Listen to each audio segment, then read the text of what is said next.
Hello, my name is Joe Lumello. I'm the manager of grief services here at Hospice East Bay, and I want to thank you for joining me for this presentation on how to cope with feelings of grief and loss during the holidays. During this presentation, we will discuss holiday expectations, identify common emotions associated with grief, review common reactions to the grieving process, explore possible holiday grief triggers and how to cope with them as they arise. And lastly, we will review strategies to get through this holiday season while honoring your grief. Our cultural narrative about the holidays is one that promotes connections between family and friends. It's supposed to be a time for feelings of warmth, joy, and belonging. While this may be true for some, for others, this time of year can evoke feelings of loneliness, stress, and anxiety. Whatever your feelings about the holiday season, they will likely be more intense now as you attempt to navigate through a layer of grief and loss.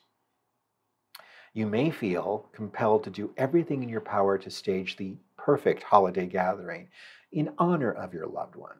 Or you may feel a sense of guilt because you're just too grief stricken to even consider being around other people right now. Here are some things to ponder while preparing for this upcoming holiday. Were your previous holiday celebrations consistently fun, happy, and joyous? Is it possible to recreate that atmosphere without your loved one present? Do you imagine that everyone else will be having the perfect holiday season? You're now facing the holidays without this important person and can't imagine what it will be like without them. Are you concerned that it won't be perfect or even come close? Were your past holiday seasons challenged with interpersonal conflicts or disappointments? Each year, did you hold hope that there would be harmony and satisfaction? You're now facing the reality that it won't be possible to achieve what you've been hoping for without your loved one. Whatever the holiday season has meant for you in the past, it is likely forever changed due to the death of your loved one. Feeling obligated to push through the season or placing expectations on yourself to produce the perfect holiday may be unrealistic this year. Before we move forward on ideas on how to cope with the holidays, let's start by defining grief. Grief is the natural consequence of a loss. It is a healthy response to the death of someone important to you. Grief is an internal expression of the bond you have for the person who died. Grief is an inevitable part of living. Each person's experience of grief and loss is unique. Grief is universal, however, there is no universal grief. And ultimately, there is no right or wrong way to grieve. As you can see from this slide, grief is really an extension of love we have for the person who died. We humans are social creatures by design. We also inherently gravitate towards structure and routine. So when a relationship is severed for whatever reason, including death, we will inevitably experience a reaction to that loss and the changes made to our routine. That range of emotions and feelings, commonly referred to as the grief response, is that reaction. As mentioned in the previous slide, grief impacts every aspect of our existence, from our emotions to our physical well-being to our spiritual and religious beliefs. On the slide are some of the more common grief reactions: shock, numbness, fatigue, exhaustion, sleep disruption, lack of or increased appetite, restlessness, irritability, increased sensitivity to stimuli, deep sadness, emptiness, heartache, grief attacks, instances when feelings of grief and loss seemingly come from out of nowhere and take you by surprise. Some additional reactions to be aware of: anger, guilt, regret, relief, fear, anxiety, depression, suicidal feelings, isolating from others, withdrawing, disorientation, forgetfulness, difficulty focusing, foggy brain, or what we call grief fog, needing to be around other people who understand, staying busy, talking to the deceased, and questioning our belief systems. The range of emotions that can be experienced during the grief process are limitless. However, it is important to note that the grief process is by no means linear. If anything, it's really more akin to a roller coaster ride. There will be ups and downs. Some days will prove less emotionally challenging than others. But ultimately, over time, we will have more control of how and when we express our feelings of loss. Again, while grief is universal, there is no universal way to grieve. Everything about us informs our grief response: who we are, our personalities, and how we view and cope with the lack of control over painful events. Our culture, religious and personal beliefs, who the person was that died, our relationship with them, the timing and circumstance of the death, how we've grieved other losses, our coping skills, and the extent of our support system. All of this and more come together to create our grief response. Now that we've identified grief and some of the emotional triggers associated with it, let's see how the holiday season and other important life events can trigger a grief response. Special occasions, holidays, anniversaries, birthdays, and other special days throughout the year cause significant pain when you've lost a loved one. These are constant reminders that will likely trigger some semblance of grief for some time to come. Favorite song. A particular song dedicated to you by your deceased loved one may continue to trigger a certain level of grief, regardless of how many years have passed since their death. Smells or sounds. The scent of a particular fragrance or food, or the sounds of loved ones gathering may cause you to revert to feelings of grief over your loss. Certain sounds and smells, like your loved one's signature scent, or their favorite food, or children laughing and playing at a distance.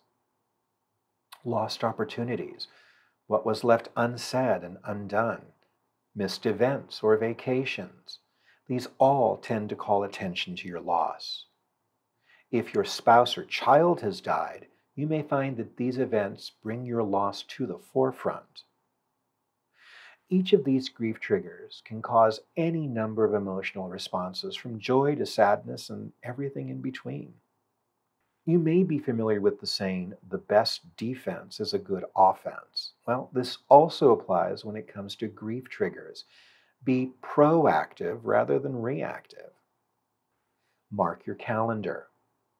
One of the simplest things you can do to help you recognize when a grief trigger is approaching is to mark all special days on your calendar.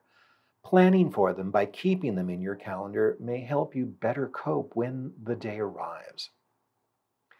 Identify the triggers. Whenever grief strikes out of the blue and you're wondering why you're suddenly overwhelmed with powerful emotions, take note of what's happening to make you feel that way. Once you become aware of some of your triggers, you'll be better able to deflect the onset of grief at inopportune times. Accept your feelings. Accept your loss, your feelings, and your emotions. These will all help you understand when these emotions come up seemingly out of the blue. It's all part of the grief reaction to loss. Find your special place. Grief triggers usually come about unexpectedly, and you may not be able to plan for each instance, but you can ensure that you have a safe place to go and be alone. By leaning into your grief, much like we do when we wade into the ocean, we find the footing needed to withstand the inherently unpredictable waves of emotional ups and downs. On this slide, we have a partial list of strategies that, in the short term, may provide some degree of benefit, but in the long term prove less effective. And they are avoidance, isolation, overworking, overextending, rumination, and the use of alcohol and/or drugs to numb out. The focus of each of these coping strategies is to avoid feelings of grief. Doing so won't make the grief go away, but simply prolongs the inevitable need to experience it. When we avoid expressing grief, it will manifest itself in other ways. Most commonly is through physical ailments. Our emotional well being impacts our immune system. Clinical studies have shown that stifling the grief process physically alters bodily functions and may make individuals more susceptible to illness and disease. With all this in mind, let's take a moment to proactively plan for the following. What do you imagine will be the most difficult parts of this holiday season? Who do you predict will be the most difficult people to spend time with? What do you think will be your grief triggers? Places, events, food, music, etc. Who are some of the people who will support and comfort you? By preparing in advance, you'll be better able to navigate aspects of the holiday season that you anticipate will be challenging. You will also develop a list of family and friends who you know are best able to support and comfort you in times of emotional distress. As mentioned earlier, you may feel the need to do everything possible to stage the perfect holiday gathering for the sake of your family or to honor your departed loved one. Conversely, you may feel too emotionally overwhelmed to even be around other people right now. So ask yourself the following. Is there something about this holiday season I want to do differently?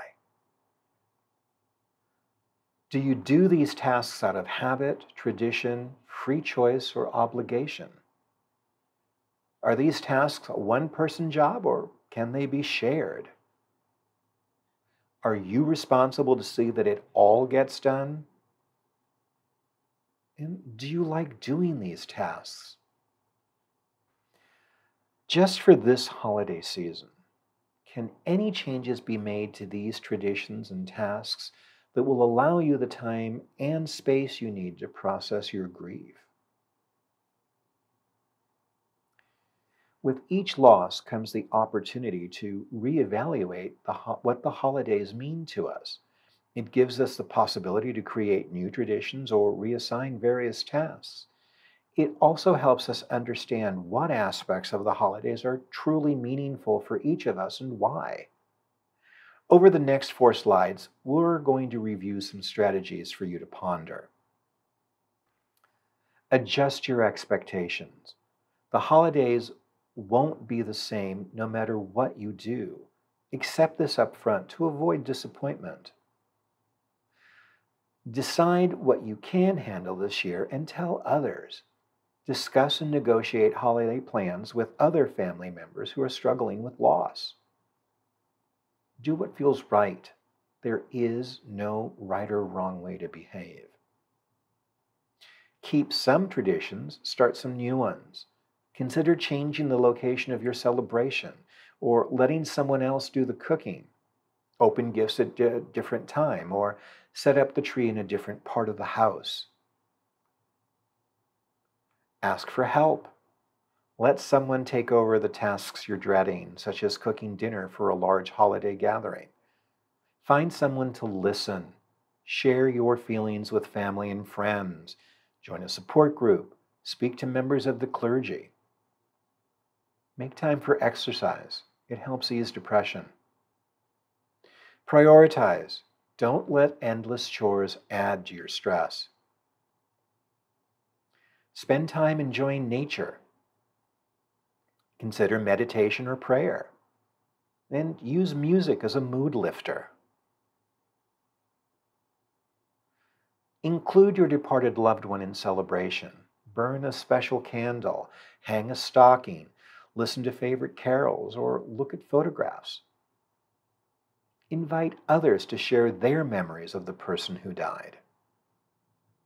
Buy a gift for your loved one, then donate it to charity. Or buy yourself a gift from the person you've lost.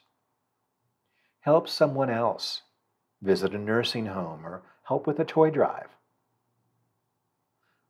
Plan to spend the holidays with people you enjoy. Allow people to comfort you. Try to get enough rest. Shop sensibly and keep your control on spending. Money can't buy a happy holiday. Allow room for laughter and joy. They're not disrespectful. Don't be afraid to cry. It can be a relief. Spend some quiet time alone, thinking. Remind yourself that it won't be as awful as you think. Many grieving people say the anticipation is worse than the actual holiday. While there are no hard and fast rules, you may benefit from grief counseling if certain symptoms become intense and show no signs of diminishing. It may be time to seek help.